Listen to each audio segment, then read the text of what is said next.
cask and a little bit of American oak, and then he finishes them on Mizunara oak. Mizunara. We also did a video as well, Mizunara. if you want to look at it. Mizunara. What's going on, whiskey lovers? Thank you again for checking in today. And tonight's, or today's review is the Mizunara cask, the special edition from Chivas Regal. Now, if you know anything about this wood and this cask, you know probably what this review is going to be already like.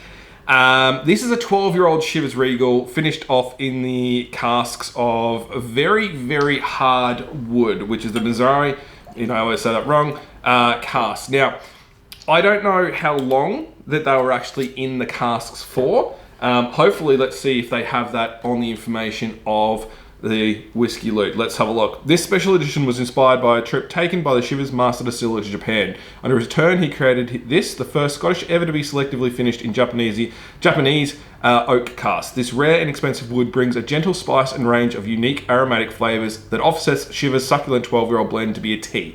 For fans of Scotch and Japanese whiskies, it's one you will definitely want to try. Nose, thick and sweet with caramel and vanilla toffees, almond milk, and hints of heather and bracken.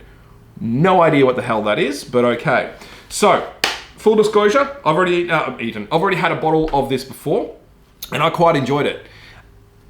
But at $100, which they sell for, maybe not. I got this for $50, and for $50, it was a very, very enjoyable whiskey. I think it sits around that price. At $60, $70 might be really good, but $100, I think it's a bit of a stretch. So you've already got your review there as well. So let's get into the nose of this one. Right. It is very sweet. It is very caramelish on there.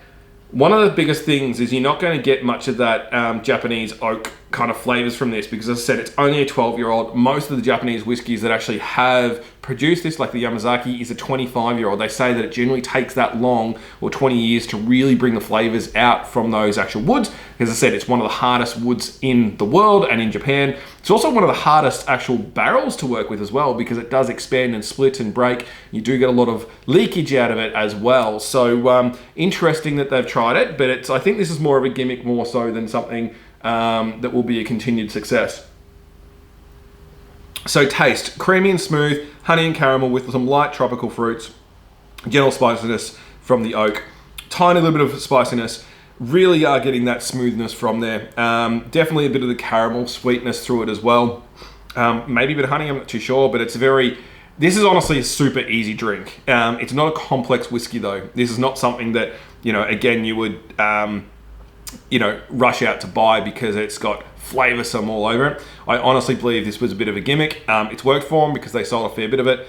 But again, buy this on special. Do not buy this at $100. Buy this on special, like we did. Finish smooth and fruity, a little bit more oak spice. This one goes long.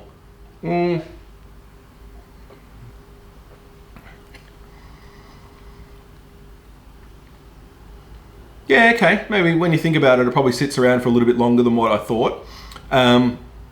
It's just a super easy drink. Look, I enjoy it. Don't get this wrong at all. I quite enjoy this this whiskey. And if I find it for $50 again, I'll definitely be buying another one. So next couple of days, I'm going to be trying a bourbon one, which is in the sweet and fruity pack from Whiskey Loot.